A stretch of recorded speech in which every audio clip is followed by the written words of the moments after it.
நான் உங்கள் கட்டிடத் தொழிலாளி பி.சி. ரங்கன். வள்ளலாருடைய சத்திய வார்த்தையை பற்றி நாம் பேசிக் கொண்டிருக்கின்றோம். நம்முடைய தெய்வம் அருட்பெருஞ்சோதி தெய்வம். நம்முடைய தெய்வத்தினுடைய புகழையும் பெருமையும் வள்ளல் பெருமான் திரு அருட்பா என்ற தெய்வ நூலிலே கவிதையாக எழுதியுள்ளார். நாம் நம்முடைய இறைவனான இயற்கை இறைவனான பேர் ஒளியினுடைய பெருமையை பேசிக் கொண்டிருக்கின்றோம். சத்குரு மணி மாலை என்ற ஒரு தலைப்பிலே நம் வள்ளல் பெருமான் நம் இறைவனுடைய புகழையும் பெருமையும் கவிதையாக எழுதியுள்ளார்.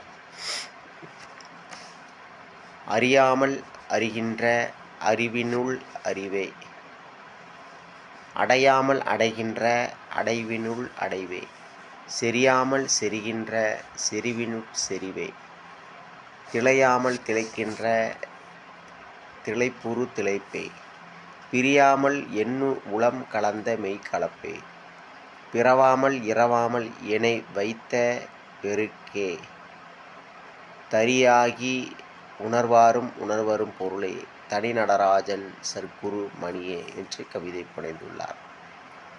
கருதாமல் கருதும் ஓர் கருத்தினுட் கருத்தே, காணாமல் காணும் ஒரு காட்சியின் விளைவே, எருதாகத் திரிந்தேனுக்கு இகபரம் அளித்தே, இரவாத வரமும் தந்து அருளிய ஒளியே, வருதாகத் தவிர்த்திட வந்த தெள்ளமுதே, மாணிக்க மலைநடு மருவிய பரமே, தருதான முனவென சாற்றிய பதியே, தனி நடராஜன் சற்குரு மணியே என்று கவிதை புனைந்துள்ளார் நம் வள்ளல் பெருமான்.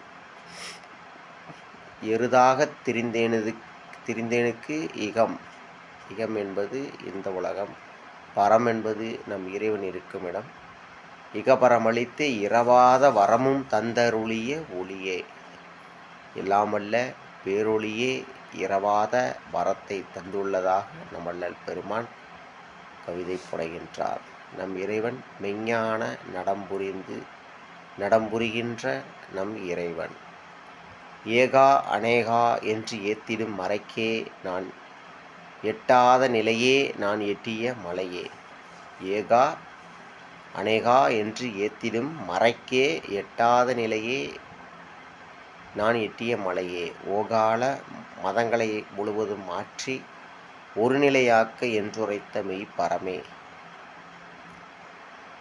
வள்ளல் மலரடியை போற்றி நாம் நம்முடைய இறைவனுடைய புகழை பேசுவோம்.